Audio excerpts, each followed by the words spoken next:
Kensington Palace clarifies Kate's fashion reports as it's confirmed she will not be stepping out on a famous red carpet. Plus, Harry and Meghan take over the Invictus Games, and we break down the most talked about moments and talk to owner of Vidge's restaurant, where the couple visited multiple times. They basically told me to feed them. She didn't even look at the menu. And Tom Quinn, author of Yes Ma'am, The Secret Life of Royal Servants, gives us all the details on his bombshell book. William and Kate, there is this slight sense that, I don't want to overstate it, but the staff I spoke to said, oh yeah, William does slightly see him as needing the kind of reassurance that the other children need. We've got that plus so much more on today's Royally Us. Everyone, and welcome to Royally Us. I'm Christina, that's Michaela. Welcome to another big week of royal news, the Invictus Games, lots to get to. Hi everyone, good to be back for another week. And yes, I feel like this is especially a really busy week with everything Harry and Meghan are doing. It's just been very chaotic, but very good. Definitely, definitely. Well, let's kick it off with this news that happened last week because a Kensington Palace spokesperson clarified reports that Princess Kate wasn't going to be divulging her fashion information anymore. So they said, over the last week, I've received numerous questions about a story regarding the Princess of Wales's clothing and how Kensington Palace shares information about her outfits. Well, the spokesperson went on to deny the Sunday Times story about Kate's fashion published earlier this month. He said to clarify, the comments that appeared in the article were from me, not the Princess of Wales. The comments that were reported should not be directly attributed to the Princess of Wales. To be clear, there has been no change in our approach to sharing information about Her Royal Highness's clothing. So rest assured, everything is okay.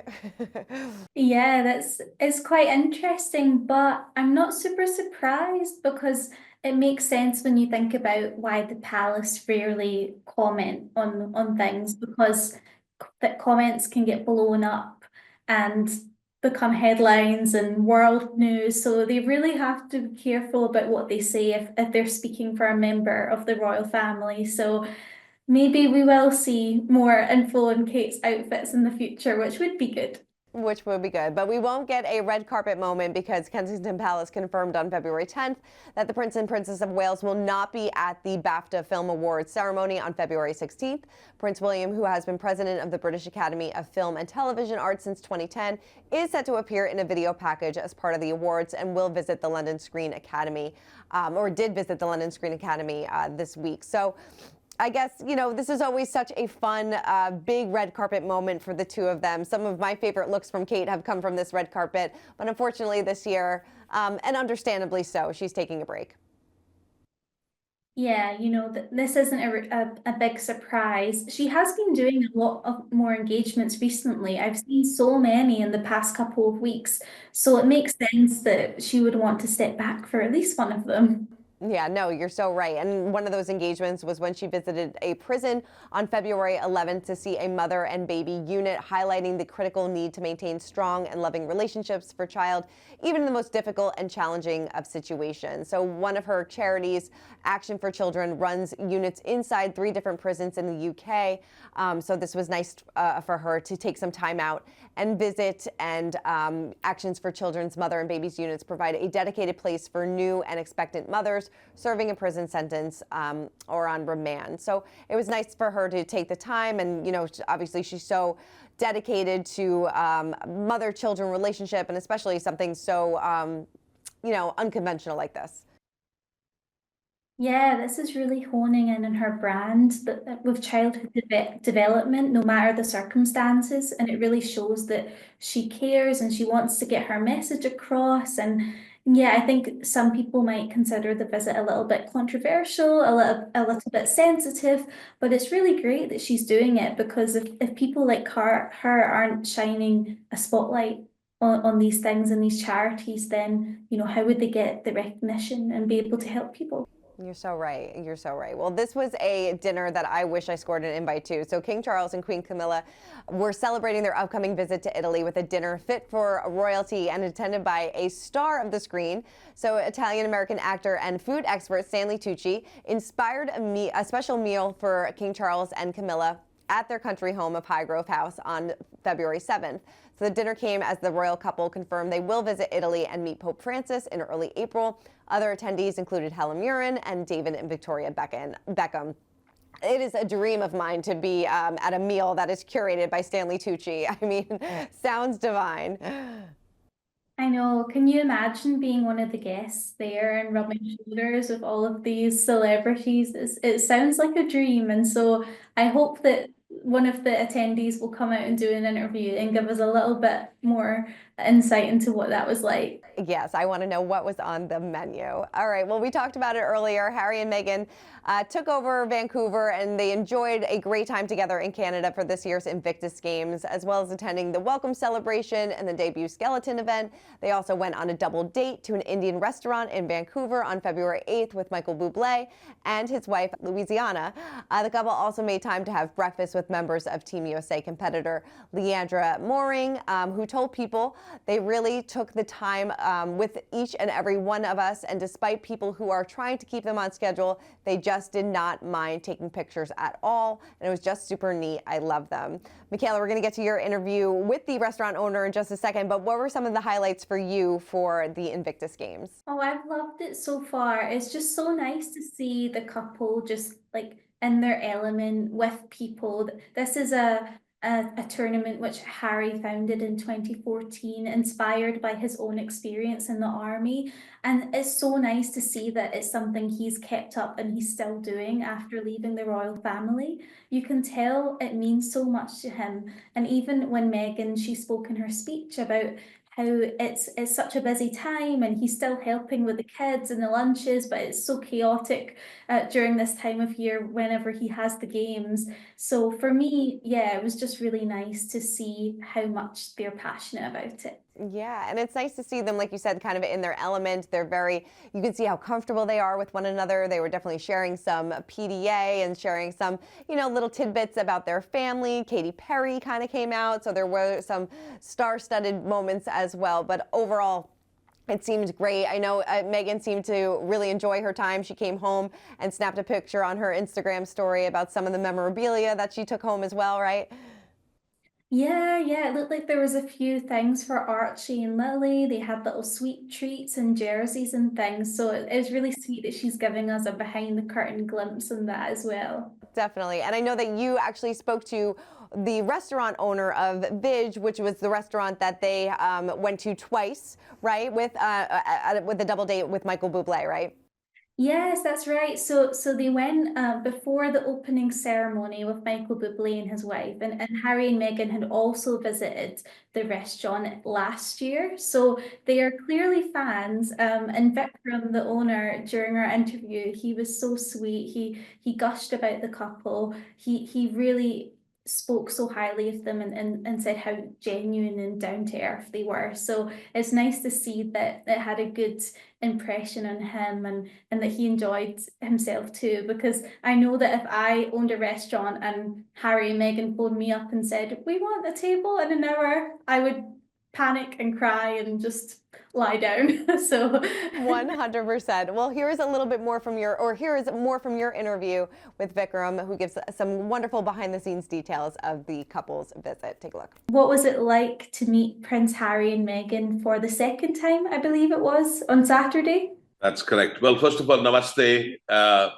It was a big honor for the royals to come and enjoy Indian food for the second time when they were here for the Invictus Games. And what I really felt comfortable was that she was so down to earth, and so was Prince Harry, so down to earth that they made me feel not like just I'm another chef or another person, but they made me feel like I'm an equal, that that they respected my craft of being a chef and respected the flavors. And they basically told me to feed them. She didn't even look at the menu. She didn't even, desire. She just said, I want this cocktail. And, Vij's has its own gin. And I gave him a gin and tonic because that's very British, very old world style. And he loved the tonic water with Vij's gin. And she had a little cocktail. And, again, it felt like as if somebody had come to your house. It didn't feel like there was an air or an arrogance about it. It was actually the other way around. It felt like the whole restaurant was buzzing. They knew that they were there, but they still respected. Not a single person went up and spoke to them. Everybody just kind of looked and nodded and smiled. So it was a very respectful feeling. So much fun. It seems like such a great restaurant, and he really he kept his cool under pressure, which I love. All right, well, let's break down the royal rules. And this week we sat down with author Tom Quinn, whose new book, Yes Ma'am, The Secret Life of Royal Servants, is causing quite the royal stir. Well, we chatted everything from royal tantrums to Kate and William's dynamic. So take a look. You make some big revelations about some of the modern day royals as well, especially Prince William and King Charles, about, you know, how they have to have their baths drawn at a particular time and that they're prone to these tantrums, and that Kate kind of treats him as a fourth child. Can you kind of elaborate on that a little bit more, and what you found in your research about that, and what are these tantrums really like? Well, I think that one of the problems, if you grow up in the royal family, especially for William and Harry, you know from the time you know anything, when you're just a toddler and then growing up, you know you're really, really important in a unique way. And so it's very difficult not just to take for granted that everybody does everything for you when you want it done. And so when when things don't work out, you never see it as your own responsibility to make things work on time, as you said, to draw your own bath or whatever.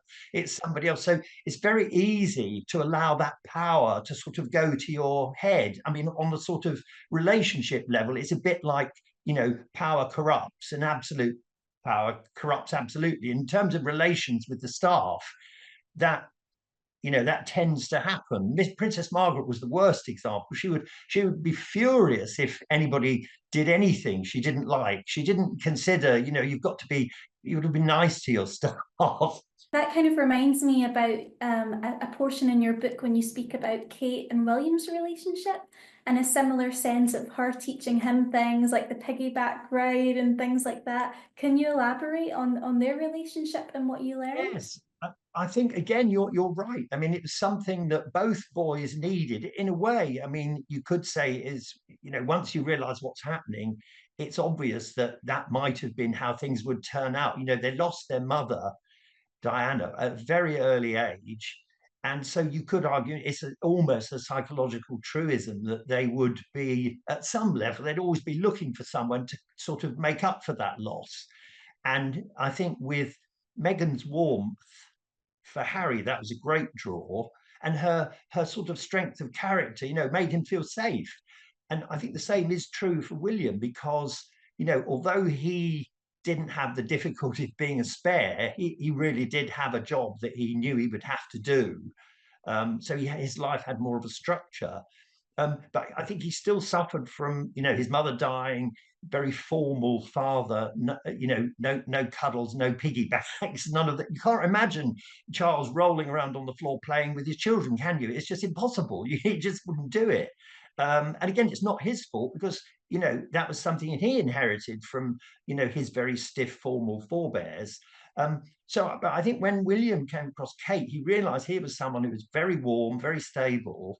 And it's very telling that her own family is very warm and very stable. It's often been said that that William loves going to Kate's parents because it's a normal, warm, affectionate family. Whereas, his family is, if he meets his father, he shakes hands and bows. It's not really much fun. So I think, again, with William and Kate, there is this slight sense that, I don't want to overstate it, but the staff I spoke to said, oh yeah, William does slightly see him as needing the kind of reassurance that the other children need. So one said to me, as I say in the book, that she treats him slightly as the fourth child, because she had to teach him to do many of the things that normal fathers just do automatically, in terms of playing with the children. So there are lots of parallels there between the two couples. I mean, in a way, you could say, and the staff that I spoke to have said this, William was very lucky to find Kate, and Harry, in many ways, very lucky to find Meghan. This is such a great book. We had such a wonderful conversation with Tom. He really did his research on this. It goes so far back in royal history up to modern times, and there's so many wonderful stories from the royal staff that I think every royal lover will really enjoy. Yes, absolutely. It seems like if you're the kind of person that has followed the royals for years and you want to see that behind the curtain glimpse, then this would be a really great book. I certainly learned a lot, and I've been covering the royals for years, so it's definitely one I'd recommend.